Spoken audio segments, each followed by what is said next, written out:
Twelfth class RBSC students, आज खुश तो बहुत होंगे आप। एक तो पेपर ख़त्म होने की खुशी और दूसरा केमिस्ट्री का पेपर बहुत आसान, और इसने इंश्योर कर दिया कि हमारे ट्वेल्थ क्लास में बहुत अच्छी परसेंटेज बनने वाली है।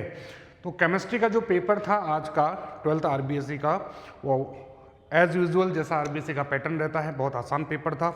एक दो क्वेश्चन को हटा दें तो बाकी बहुत थ्योरेटिकल सीधे सीधे क्वेश्चन पूछे गए थे, और एनसीईआरटी जिसने बहुत अच्छे से पढ़ी थी उसके लिए तो ये पेपर बहुत ही ज़्यादा आसान था।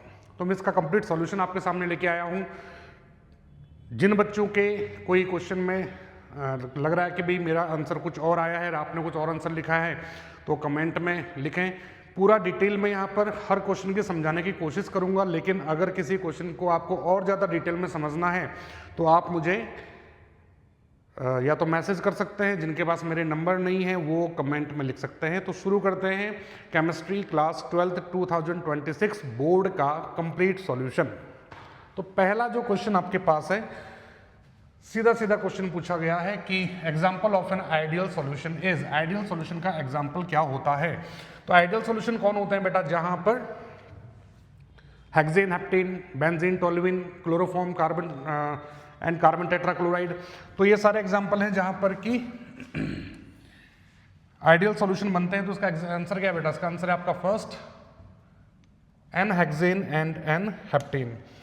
सेकेंड क्वेश्चन आपके पास है strong electrolyte having maximum value of quantum factor. तो यहाँ पर K2SO4 इसका आंसर होने वाला है, क्योंकि जितने ज़्यादा आपके नंबर ऑफ आयंस होंगे क्वांटम फैक्टर भी उतना ही ज़्यादा होगा। नेक्स्ट क्वेश्चन है insulator substance among the following is. अब ये तो 9th क्लास का क्वेश्चन मान सकते हैं इसको हम, है ना। ग्रेफाइट कंडक्टर होता है, सोडियम कंडक्टर होता है, सिल्वर कंडक्टर होता है। कौन है जो इंसुलेटर होता है? वह है टेफ्लॉन, एक पॉलीमर है CF2 डबल बॉन्ड CF2 का। Next, the order of reaction for thermal decomposition of HI on gold surface is. ठीक है, ये एक बहुत अच्छा एग्जांपल है जीरो ऑर्डर रिएक्शन का, है ना। गोल्ड सरफेस पे, किसी भी मेटल की सरफेस पे जब किसी का डिकम्पोजिशन होता है तो वहां पर वो जीरो ऑर्डर रिएक्शन होती है। इसका आंसर होने वाला है option A. Next is rate equals to K. एक आपको रेट एक्सप्रेशन दे रखा है जहां पर x की पावर दे रखी है आपको 3/2, y की पावर दे रखी है -1। इसका ऑर्डर पूछा है तो 3/2 प्लस -1 अगर आप करेंगे तो ये आएगा 1/2, यानी कि ऑप्शन ए इसका करेक्ट आंसर है। नेक्स्ट हम बात करें chloroform plus O2 gives rise to A plus 2HCl।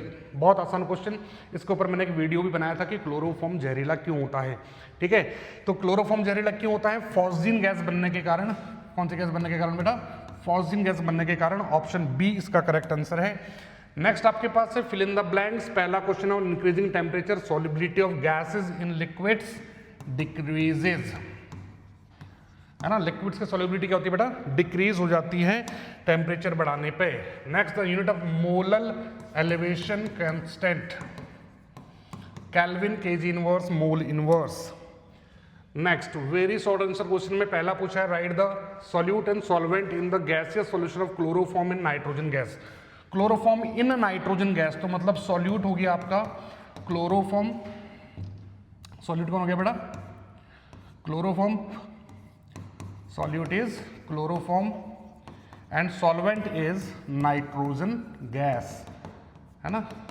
Solute कौन होगा बेटा? क्लोरोफॉर्म, और सॉल्वेंट कौन होगा? Nitrogen gas. Next question, right the oxidation state of Ni in NiCO4 tetra carbonyl निकल। टेट्रा कार्बोनाइल निकल सारे बच्चों को पता है कि टेट्रा कार्बोनाइल निकल यानी कार्बोनाइल कंपाउंड्स में किसी भी मेटल का ऑक्सीडेशन नंबर जो होता है वो 0 होता है। कितना होता है बेटा? 0 होता है। Next, define azeotropes. एजियोट्रॉप्स क्या होता है बेटा? Those solutions which have same composition in their liquid state as well as their vapor state। ठीक है, और explain minimum boiling azeotropes. Minimum boiling azeotropes क्या होता है? ऐसे एजियोट्रॉप जिनका बॉइलिंग पॉइंट उनके प्योर स्टेट के बॉइलिंग पॉइंट से कम हो जाता है। जैसे एग्जांपल के लिए ethanol and water is an example of minimum boiling azeotrope. ठीक है, तो इसमें एग्जांपल आपको क्या लिखना था? इथेनॉल प्लस वाटर, और मिनिमम एजियोट्रॉप होते क्या है? जहां पर सेम कंपोजिशन होता है in liquid as well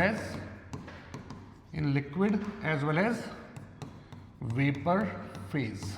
as well as vapour phase. ठीक है, नेक्स्ट क्वेश्चन आपके पास है 100 ml solution was prepared by dissolving 16 gram of NaOH, calculate the molarity. बहुत बेसिक सा क्वेश्चन, मोलैरिटी निकालनी है। गिवन मास आपको पता है 16, मोलर मास आपको पता है 40 और इसका वॉल्यूम आपको दे रखा है 800 ml में है तो इनटू क्या करेंगे 1000, 1 2 3 1 2 3। ठीक है, 8 2 16, 2 2 4, 1/2 यानी कि 0.5 m। आपका आंसर चेक कर लें और ये ध्यान रखें कि बच्चों को फॉर्मूला भी यहाँ लिखना था साथ के साथ, जो भी न्यूमेरिकल आता है उसमें फॉर्मूला लिखना कंपलसरी होता है। ठीक है, नेक्स्ट हम बात करें draw the resonating structures of aniline. तो एनिलीन का रेजोनेटिंग स्ट्रक्चर, दो रेजोनेटिंग स्ट्रक्चर आपको बताए थे, एनिलीन और फिनॉल के, दोनों में से कोई एक पूछा जा सकता है। सिंपल सा है कि भी एनिलीन में NH2 ग्रुप जो है कैसा ग्रुप है बेटा, ये है आपका electron donating group. Electron donating group है तो क्या करेगा, ऑर्थो एंड पैरा पोजीशन पर इलेक्ट्रॉन की डेंसिटी को इंक्रीज करेगा। तो यहाँ पे डबल बॉन्ड, यहाँ पे नेगेटिव, यहाँ पे डबल बॉन्ड NH2, यहाँ पे पॉजिटिव, नेगेटिव जाएगा डबला लाएगा, डबला जाएगा नेगेटिव लाएगा। ठीक है, बहुत आसान सा, negative double double double NH2, यहाँ पे प्लस, देन अगेन नेगेटिव जाएगा डबल लाएगा, डबल जाएगा लोन पेयर लाएगा। ये बन गई इसकी रेजोनेटिंग स्ट्रक्चर्स। ठीक है, ये एनिलीन के रेजोनेटिंग स्ट्रक्चर्स।